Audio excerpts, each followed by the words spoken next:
فَأَنْجَاهُ اللَّهُ مِنَ النَّارِ إِنَّ فِي ذَلِكَ لَآيَاتٍ لِقَوْمٍ يُؤْمِنُونَ، یہ جو آخری لفظ کہے نا اِنَّ فِي ذَلِكَ لَآيَاتٍ لِقَوْمٍ يُؤْمِنُونَ، اس کے کس لیے کہیں اللہ نے کہ اس میں نشانی ان کے لیے ہے جو ایمان لائیں گے. یہ جو میں نے ساری باتیں بتائی ہیں نا کہ بھئی بسم اللہ کرو گے، شروع کرو گے کام تو پھر ہی کوئی کام ہوگا نا. وہ آگ میں چلے گئے تھے لیکن پھر بھی انہوں نے انکار نہیں کیا تھا اللہ کا. تو اسی طرح ایمان والے جو ہے نا ان کے لیے بھی یہی نشانی ہے، جس کام کے لیے بھی اٹھو گے نا اللہ وہ کام آسان کر دے گا. آگے بھی دیکھیں ہم پڑھتے ہیں آیت نمبر ہم پڑھتے ہیں اللہ کے فضل و کرم سے 25، ٹھیک ہے. وَقَالَ إِنَّمَا اتَّخَذْتُم مِّن دُونِ اللَّهِ أَوْثَانًا مَوَدَّةَ بَيْنِكُمْ فِي الْحَيَاةِ الدُّنْيَا ثُمَّ يَوْمَ الْقِيَامَةِ يَكْفُرُ بَعْضُكُم بِبَعْضٍ وَيَلْعَنُ بَعْضُكُم بَعْضًا وَمَأْوَاكُمُ النَّارُ وَمَا لَكُم مِّنَ النَّاصِرِينَ. اب اس آیت کو ذرا سن لیں. اللہ تبارک و تعالیٰ کہتے ہیں وَقَالَ اور کہا، انما بے شک اتخذتم تم تو بناتے ہو من دون اللہ اللہ کے سوا تم نے جو بنا رکھے ہیں نا اوثاناً بت، مودتا اور محبت میں ان سے ہی بڑھ گئے ہو، بینکم آپس میں تم لوگ جو رہتے ہیں نا صرف اپنے بتوں سے محبت میں بہت آگے بڑھ گئے ہو. کب؟ فی الحیات دنیا، اس دنیا کی زندگی میں. ثم یوم القیامت، پھر جب قیامت کا دن ہوگا نا تو کیا ہوگا سن لیں ذرا غور سے. یکفرو وہ انکار کرے گا، بعضکم تم میں سے بعض ببعض بعض کا، ایک دوسرے کا انکار کرنے لگ جائیں گے. ویلعن بعضکم اور لعنت بھیجیں گے بعض پر. وما وکم النار پھر کون سا ٹھکانہ ہوگا تمہارا؟ آگ.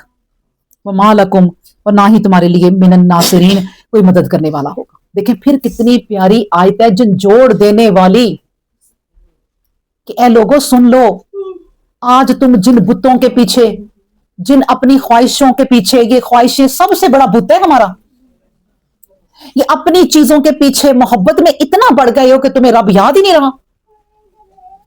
ان خواہشوں کے پیچھے ان بتوں کو پوجتے پوجتے ان خواہشوں کو پورا کرتے کرتے تم اتنی دور نکل گئے ہو اس دنیا میں کہ تمہیں خدا یاد ہی نہیں رہا. تو سنو یہ پتہ ہے اس کا رزلٹ کیا ہے؟ یہ دنیا جو تم گندی مندی گزارتے ہو نا اس کا رزلٹ کیا ہے؟ آخرت میں نا تم بعض لوگوں کا انکار کرو گے اور کہو گے تم وہ جس نے ہمیں اس طرف لگایا تھا، ایک دوسرے کو کوسو گے. وَيَلْعَنُ اللہ نے کہا بلکہ کیا کرو گے؟ لعنت کرو گے. بھئی لعنت ہے تم پر، تمہاری وجہ سے میں نمازیں چھوڑ کے نا تمہارے ساتھ شاپنگ پہ چلی جاتی تھی. وہ عورتیں ایک دوسرے کو لعنت کریں گی، لعنت ہے تم پر، میں جا سکتی تھی درس کی کلاس میں یا قرآن سننے یا میری نماز لیٹ ہو رہی تھی لیکن تم مجھے لے جاتی تھی اٹھا کے کہ میرے ساتھ آؤ ہم یہ کرتے ہیں وہ کرتے ہیں، بڑے ضروری کام ہے، کوئی بات نہیں نماز بعد میں پڑھ لیں گے. اس وقت تم لعنتیں کرو گی ایک دوسرے کو. اس وقت سے ڈرو یوم القیامت. ایک دوسرے کی عزت میں پاس میں کیا نہیں کرتے پھرتے لوگ، ہائے اگر میں نے فلاں رشتہ داروں کو نہ بلایا تو میری تو عزت گئی، میری تو ناک ہی کٹ جائے گی، اگر میں 4-5 لوگوں کو بلا کے اپنی بیٹی کی شادی کر دوں گی میرا تو بیڑا غرق ہی ہو جائے گا. کٹ جائے گی. کوئی ناک نہیں کٹتی، جن کے آگے ناک کٹیں گی نا ان کی گردنیں کٹی ہونی ہیں خود. ہم جن کے لیے شرمندہ ہوتے ہیں ان کا تو حال ہی بڑا برا ہونا ہے اور ساتھ ہمارا بھی ہو جانا ہے. شادی کو سادی سے سادی رکھیں اور سنت نبوی پہ کوشش کریں عمل کرنے کی. جتنی آپ نے کچھ کرنا ہے 4-5 لڑکیاں آ کے ڈھولکی بھی بجا لیں، 10-12 لڑکیاں آ کے گھروں میں آ جائیں، کزنیں یا ساری اکٹھی ہو جائیں ڈھولکیاں بجا لیں، کوئی بات نہیں. اللہ کے نبی نے ڈفلی بجانے کی اجازت دی ہے، ڈھولکی ہے، اپنے گھر میں بیٹھ کے اپنی خوشیاں پوری کر لو. لیکن یہ نہیں ہے کہ جا کے تم ہوٹلوں میں گانے والیاں بلاؤ اور ان کے اوپر نوٹوں کی بمبار کر دو اور کہو جب تک میں اتنے نوٹ نہیں باروں گی یا باروں گا میری تو عزت ہی نہیں.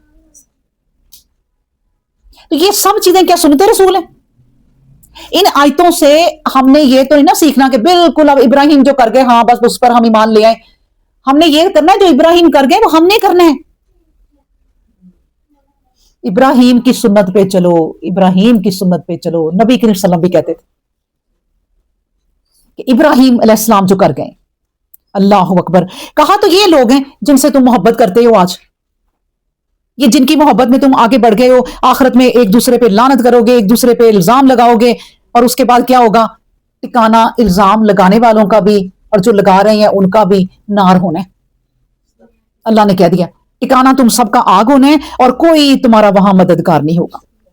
تو بس اللہ نے کہا دیکھو، بعض اگلی آیت میں اللہ نے کہا کہ جب ابراہیم علیہ السلام کو چلنے کا حکم دے دیا نا، تو ابراہیم علیہ السلام نے دیکھیں کیا کیا، مطلب کہ ابراہیم علیہ السلام کی زندگی قرآن و حدیث میں، ایمان میں، قربانی میں، توحید پر عمل کرنے گزری. آپ یہ سوچیں، اور لوگوں میں گزری جو بت پرست تھے. ہمارے تو ارد گرد کوئی بت پرست نہیں ہے نا، ہم تو بت پرست اپنی خواہشوں کے ہیں، ان بتوں کو بھی دور کرنا ہے. پھر ستاروں سے، چاند سورج سے انہوں نے مثالیں دی، آگ میں ڈالے گئے، ہجرت کی. ہجرت کہاں کی؟ عراق، شام، فلسطین اور مصر کی طرف. دیکھیں ہجرت کرنا، یہاں سے نکلے نا تو یہ پھر یہ ملک تھے جس میں انہوں نے ہجرتیں کی تھی. اور ہجرت کر کے جب مصر سے گزر رہے تھے، سن لیں یہ ابراہیم علیہ السلام کی تھوڑی سی زندگی، کہ جب وہ مصر سے گزر رہے تھے نا تو مصر کی ایک شہزادی نما عورت سے ان کی شادی ہو گئی تھی، ہاجرہ سے. اللہ نے کیا انعامات دیے، یعنی وہ کسی بادشاہ کی اس زمانے کی یا نواب کی یا امیر ترین گھرانے کی جو غلام رکھ لیتے تھے، اس عورت سے شادی ہوئی تھی، ہاجرہ سے. اور ہاجرہ سے اللہ نے پھر شادی کرا دی. جب ہجرت کی، یہاں سے نکال دیے گئے، جاؤ بھی ابراہیم یہاں سے نکل جاؤ، اب ہم نے تمہیں آگ میں ڈالا، وہاں بھی نہیں چلے، اب ہماری اتنی توہین ہو رہی ہے، بس تم یہاں سے چلے جاؤ، ملک چھوڑ دو ہمارا. وہ چھوڑ گئے، آگے گئے، حکم مانا. کوئی اپنا وطن، کوئی اپنا گھر، کوئی نہیں چھوڑتا.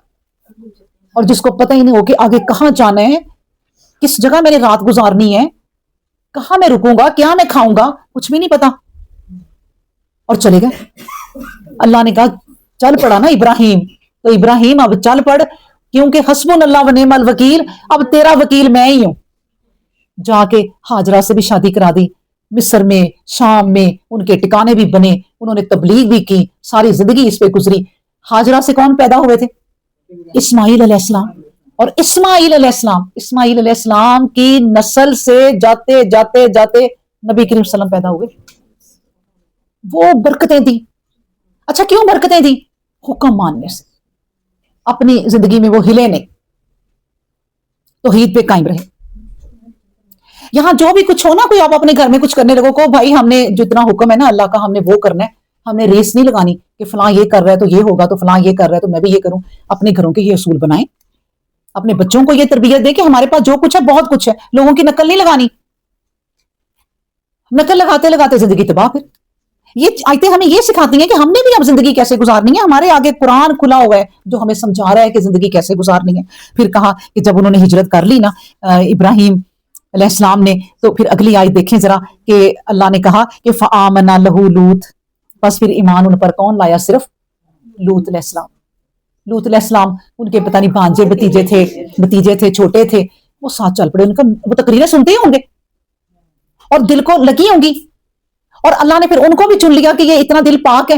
اللہ نے کہا لوط علیہ السلام جو ہے وہ ان کے پر ایمان لے آئے. وقال انی مہاجر الی ربی، اور کہا کہ میں مہاجر ہوں، ہجرت کر رہا ہوں الی ربی، اپنے رب کی طرف. انہ هو العزیز الحکیم، بے شک وہ غالب ہے اور حکمت والا ہے. کہ نہیں اللہ ہی تو غالب ہے، وہ سب کچھ کرنے والا، میں اس کے لیے ہجرت کر رہا ہوں، اور جو ہجرت کر رہا ہوں اس میں اس کی حکمت کیا ہے یہ اللہ ہی جانتا ہے. اس کی حکمت کو میں نہیں جان سکتا. وَوَهَبْنَا لَهُ إِسْحَاقَ وَيَعْقُوبَ وَجَعَلْنَا فِي ذُرِّيَّتِهِ النُّبُوَّةَ وَالْكِتَابَ وَآتَيْنَاهُ أَجْرَهُ فِي الدُّنْيَا وَإِنَّهُ فِي الْآخِرَةِ لَمِنَ الصَّالِحِينَ. سنیں پھر اللہ کی راہ پہ چلو تو یہ اطاعت کیا کیا ہوتی ہے، اللہ کی رحمتیں کیا کیا ہوئیں. اللہ نے کہا میری راہ میں ہجرت کرنے کی دیر تھی کہ اللہ نے ان پہ بہاریں لگا دی، اسحاق پیدا کیے، اسحاق علیہ السلام میں سے آگے جا کے یعقوب علیہ السلام پیدا کیے. اچھا یہ کیوں اللہ بتا رہے ہیں، اتنا لمبا چوڑا ان کا کیوں بتا رہے ہیں اللہ؟ کیونکہ اللہ تبارک و تعالیٰ کہتے ہیں انسان میں تیری نسلیں بدل دوں گا. ایک عورت، میں کہتی ہوں کہاں ہیں وہ عورتیں اور کہاں ہیں وہ لڑکیاں اب ہاجرہ جیسی کہ جو چھوڑ گئے صحرا میں اسماعیل علیہ السلام کو تو انہوں نے اف تک نہیں کی. او بھائی آج کی لڑکیاں کچھ بھی نہ کریں، کوئی صحرا میں نہیں چھوڑے گا میاں. آج کل کے تو میاں خواہشاتیں پوری کرتے بےچارے مر گئے، بہویں تو ٹکنے نہیں دیتی اب تو، بھئی یہ لا تو وہ لا. تم کچھ بھی نہ کرو، تم صرف پتہ کیا کرو، وضو کر کے بس عبادت میں لگو اپنے میاں کے بعد. اور جب بچہ پیدا ہونے والا ہو نا تو وضو سے رہو، کوشش کرو کہ وضو سے رہو. پھر وہ اولاد جو پیدا ہوتی ہے نا اس لڑکی سے جو قرآن کی تلاوت کرے، اس کے مطابق چلے، وضو کرے رکھے، یہ میں نسلیں بدل دوں گا تمہاری.